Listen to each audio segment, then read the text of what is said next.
Good morning, everyone. Welcome to our summer Sunday service this morning.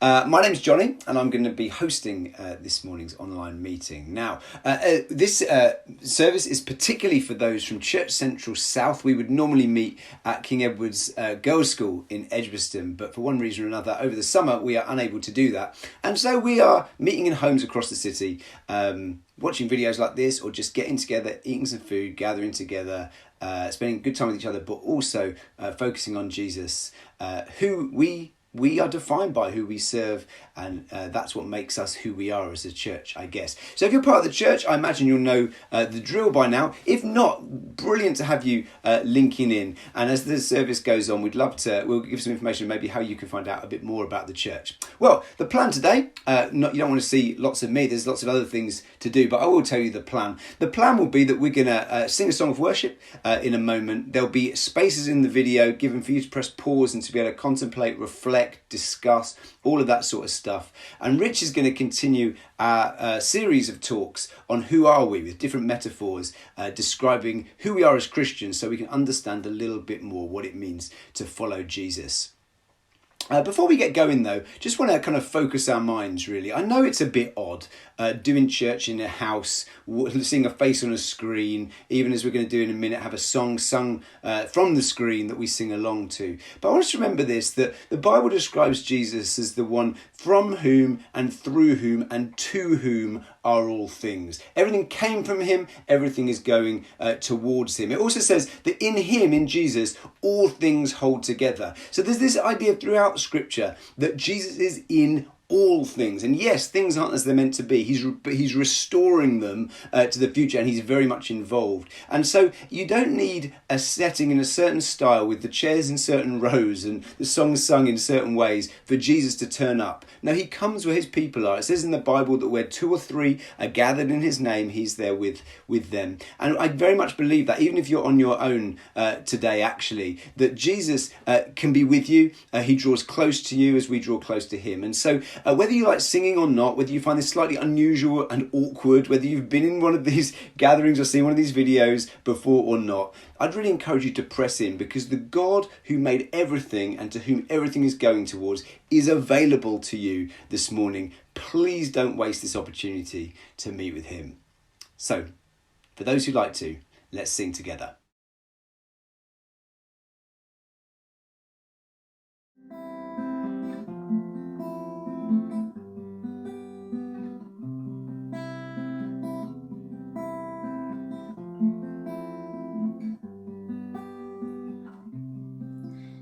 Darkness, we were waiting, without hope, without light, till from heaven you came running. There was mercy in your eyes, to fulfill the law and prophets.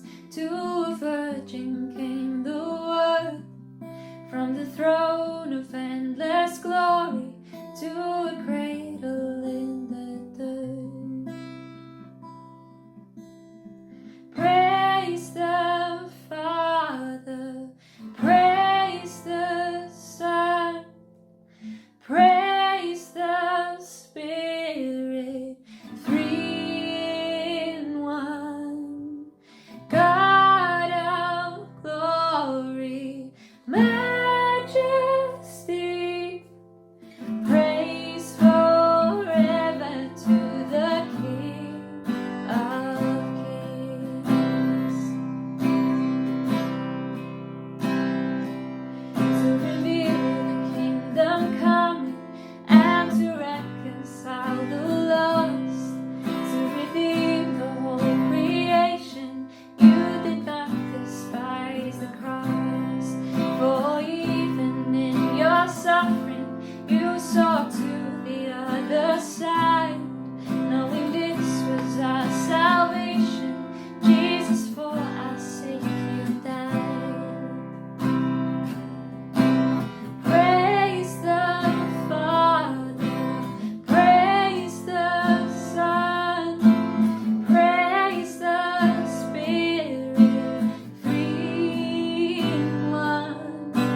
that stone was moved for good, for the Lamb had conquered death. And the dead rose from their tombs, and the angels stood in awe, for the souls of all who come to the Father were restored. And the Church of Christ was born, then the Spirit lit the flame. Now this gospel truth of old shall not be, shall not faint. By his blood and in his name, in his freedom I am free. For the love of Jesus Christ, who has resurrected me.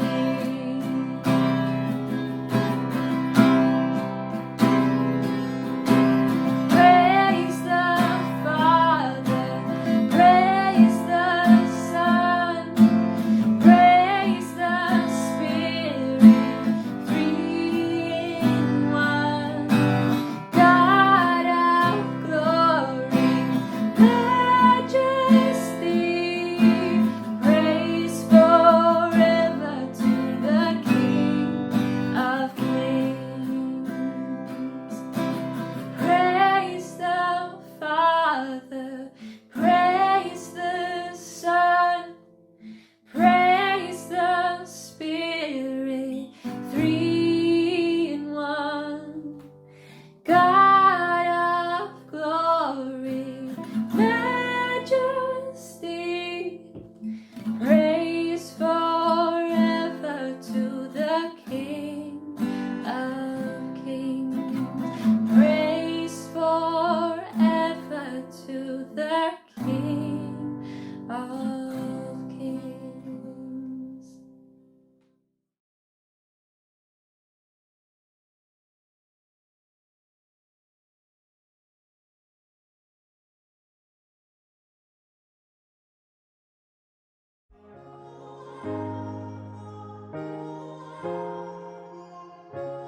Hi everyone, my name is Rich and I'm really pleased to be leading us through another moment where we explore the answer to the question, who are we as the church? We've been doing this all summer, looking at a series of metaphors or word pictures that the New Testament gives to help explain to us in lots of different ways what the church is really all about.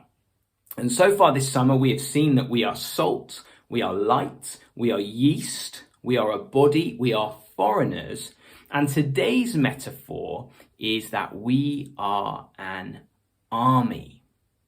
Now, in a few minutes, I'm going to get you to press pause, I'm going to throw you the ball, and you're going to catch it and pass it around in your gatherings. And I want you to discuss two questions. Firstly, what are the reasons for caution with this metaphor? And secondly, what are the positive lessons for us within this metaphor? So get thinking, but before we get there, I need to be upfront with you and I need to make a confession. Otherwise, someone will point this fact out to me in a text message after you've watched the video, which is that the statement, the church is an army, is not found anywhere in the New Testament. Nowhere in the New Testament does it directly state that the church is an army. And so if you look up that quote, you won't find it. Trust me, I tried. However, I am confident that in a few minutes I can teach / persuade / convince you that though the New Testament doesn't state it, it very much is deliberately and consciously teaching this truth throughout multiple places in the New Testament. And that if we believe the verses I'm about to show you, we will be left with the inescapable conclusion that yes, the New Testament church, and therefore our church, is an army. And once we've been persuaded of that, we'll have to get on with obeying this metaphor instead of trying to explain it away by nitpicking. So here's my evidence to try and persuade you of this. Exhibit A, to be a Christian, according to the Bible, is to be in a fight. 1 Timothy 6 verse 12, Paul tells Timothy to fight the good fight. And then writing to Timothy again later in his life, just before Paul dies, he looks back at how he's lived and he says this, I have fought the good fight. Exhibit A, the Christian life is a fight. Exhibit B, it's a fight against an enemy. 1 Timothy 5:14 talks about the enemy. 1 Peter 5:8 talks about your adversary. So it doesn't say we're an army, but it does say that we are fighting against an enemy. Exhibit C, let's keep building the case. Individual Christians are told to be like soldiers. Okay, Paul encourages Timothy to be a good soldier of Jesus Christ.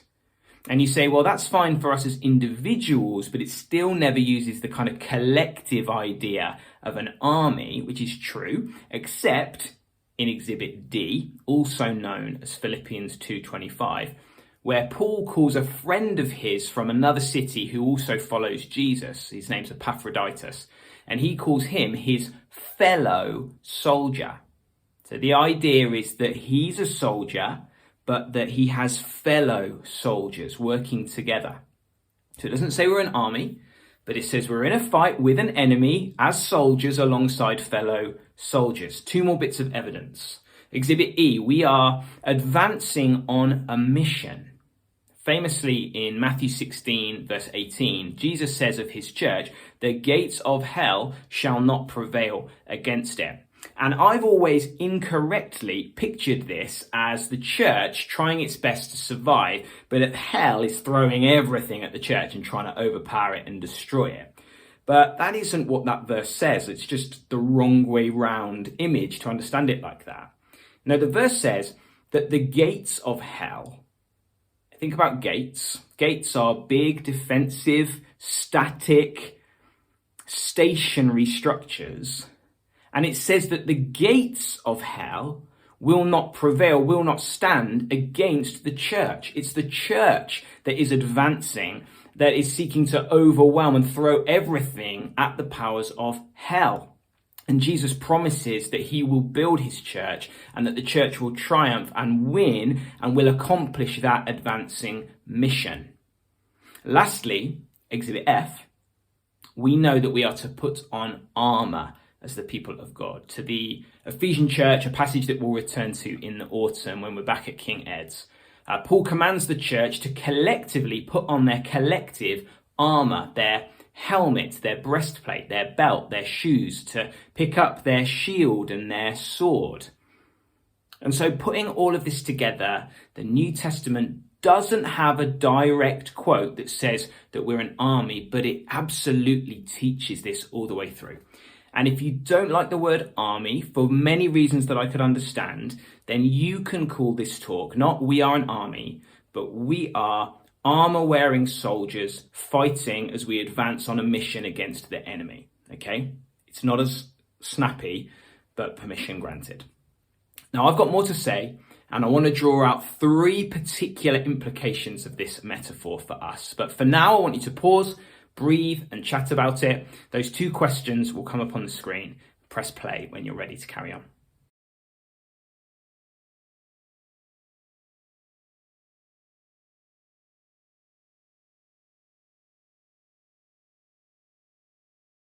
Okay, welcome back. Thank you for chatting.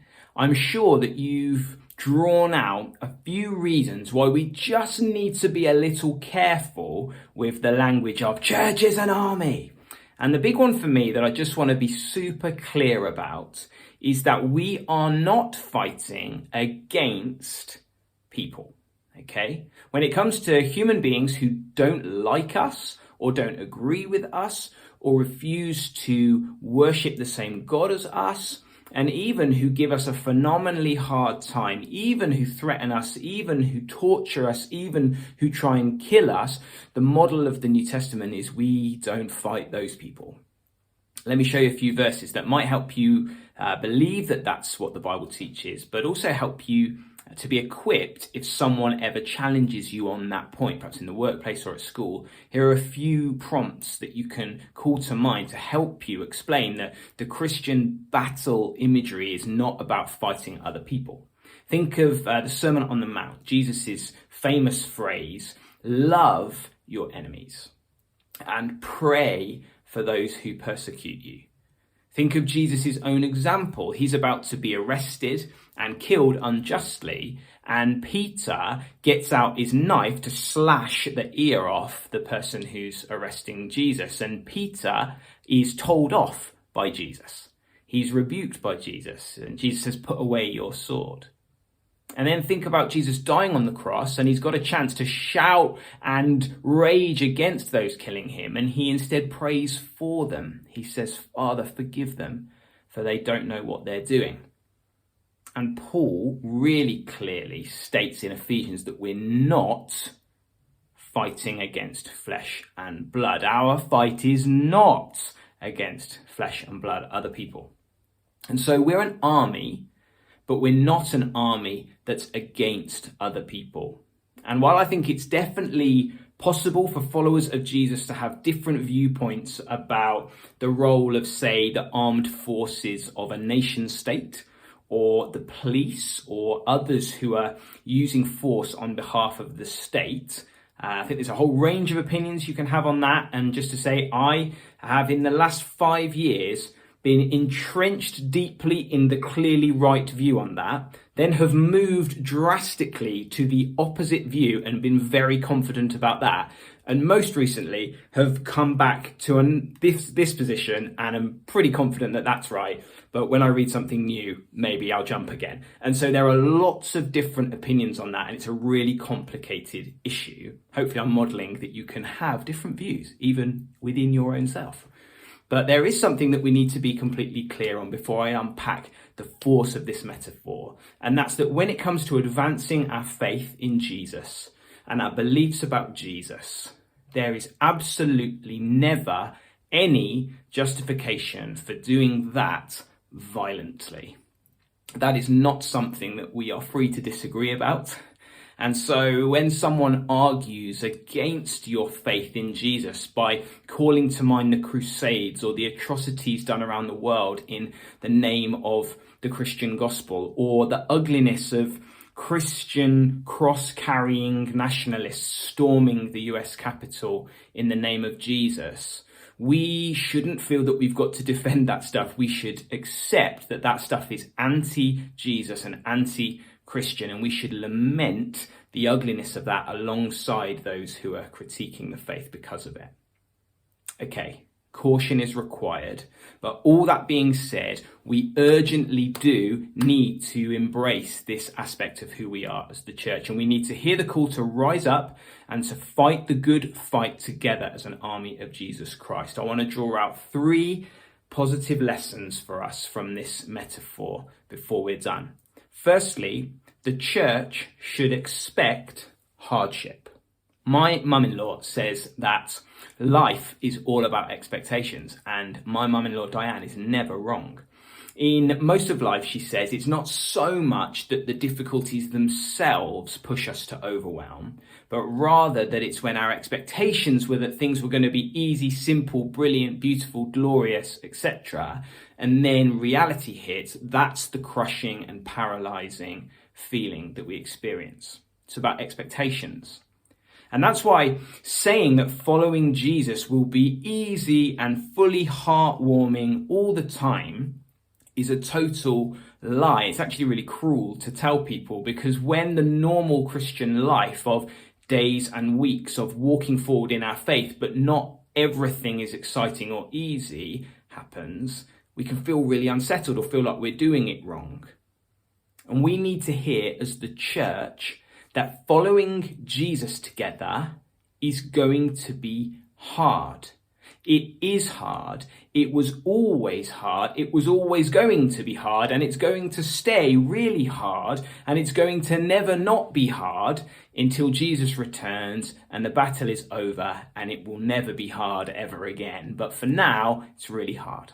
Peter says this exact thing to the Christians in Asia. He says, do not be surprised about the fiery trial that's coming on you, as though something strange were happening. It's just to be expected because we're in a battle. Jesus says that same phrase, don't be surprised when the world hates you. It hated me first. And he says that right at the outset of being a disciple, you've got to realize that you've got to take up your cross to follow Jesus. That means that to follow him is like walking after him towards his execution. And so I say to you, if you're a follower of Jesus, that we should expect hardship. Yes, hardship is difficult. Yes, hardship is sad. Yes, it's incredibly hard. But for the Christian, it should never be surprising, because we're in a battle. And if you're not a follower of Jesus, let me tell you, it's the greatest thing you can do is to give your life to Jesus, to come home to God, to be washed of your sin, to be forgiven, to have a new life, to be adopted into his family, and to be who you were born to be. But as well as being the best thing ever, it's also the hardest thing ever. And no one's going to get it. And you're still going to have loads of suffering in your life, I promise you. And you're embracing a life of increased cost and hardship, which is ultimately fulfilling. When you lose your life, you find it, says Jesus. But it's absolutely brutal to be a Christian. But you have God, and that makes the whole thing immeasurably worth it. But we're an army, and there's a battle, and so it's really hard. Here's the second truth. The church should ruthlessly obey Jesus. In the army, there is a hierarchy. There's a chain of command. And in the army, your commanding officer is in authority over you. And so your role is to get on and do what you're there to do. And who are we as the church? We're an army. And so we as the church need to embrace our role as those who ruthlessly obey Jesus, because he's our commanding officer. He doesn't obey us, we obey him. As Paul says to Timothy again, soldiers don't get tied up in the affairs of civilian life, for then they cannot please the officer who enlisted them. And so I want us to reflect as an individual and as a church, as a group. Are we pleasing our commanding officer, Jesus? Because it's possible that we could be those who are wearing the uniform, but are out in the name of the army, misrepresenting him by not living for him. And our commanding officer knows about that, and it's a substantial problem to him that we would live like that. Or maybe we can be a signed up member of the church, but instead of being on mission like he's commanded that we are, we can sort of kick around, hang back in the barracks, play Uno together when there's a fight on and a mission to complete. We can sit back and we can enjoy the food in the dining room at the barracks, and we can complain about the colour of the paint in the training room at the barracks, or maybe the length of grass on the battlefield. It's not really my favourite length of grass, so I'm kind of not going to opt in really. It's not really my thing. When the whole point is that we're in a fight and advancing on a mission with commanding officer Jesus out in front saying, come follow me. And you say, what mission has he given us? Well, how about this as a summary? The Great Commandment and the Great Commission. The Great Commandment, love the Lord your God, love others as yourself. And the Great Commission, go and make disciples. And as a church, our job is to obey him because we're an army.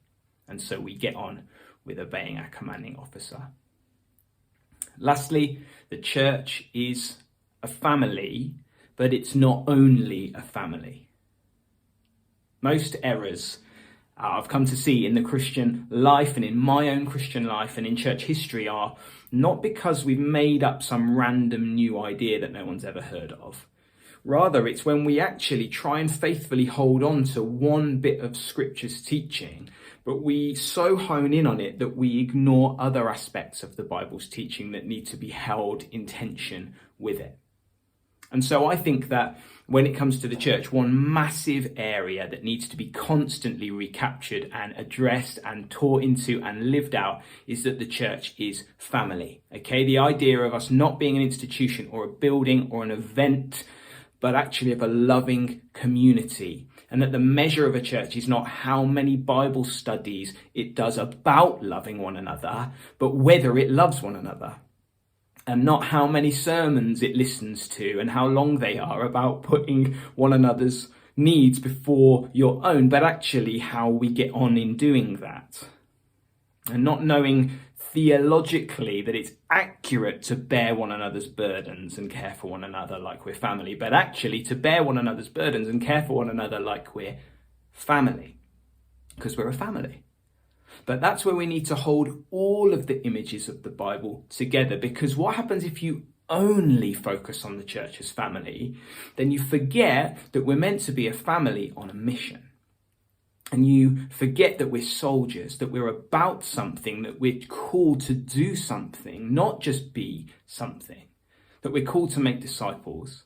And that family church that we all love to look at, and I am looking at so much at the moment in Acts chapter 2 and Acts chapter 4, that love one another. You need to see that they actually spread out across the world, multiplying, ruthlessly obeying Jesus. And they pray and they serve and they preach the gospel and they heal the sick and they push on and they advance, and the gates of hell can't prevail, and they get on with doing the stuff because they are a family, but they're not only a family, they're an army too.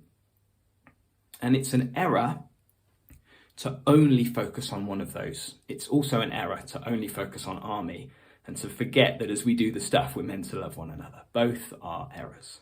We need both. Now, I'm done. And my prayer is that we would go now as the family and ruthlessly obey our commanding officer and take up our cross and follow him. And you can chat and pray about that if you want to, but first there are some hosty bits. So I'll hand back to the host, and then a slide will come up at the end to prompt you. Thanks for listening. Thanks so much, Rich. Well, we're done for another week. We've got a couple more of these before we meet back all together again at King Edward's Girls' School. If you're not part of the church and you've stumbled across this video for any reason, we'd love to catch up with you. Please email the church office to get hold of us. We've not shut up shop as a church over the summer, and even this summer there'd be a chance for you to meet up with some of us, come around one of our homes, or even just meet up for a coffee and chat if you wanted to find more about the church. So email the office and we'd love to hear from you. For all of you, thank you so much for stopping in, and we will see you soon. Bye.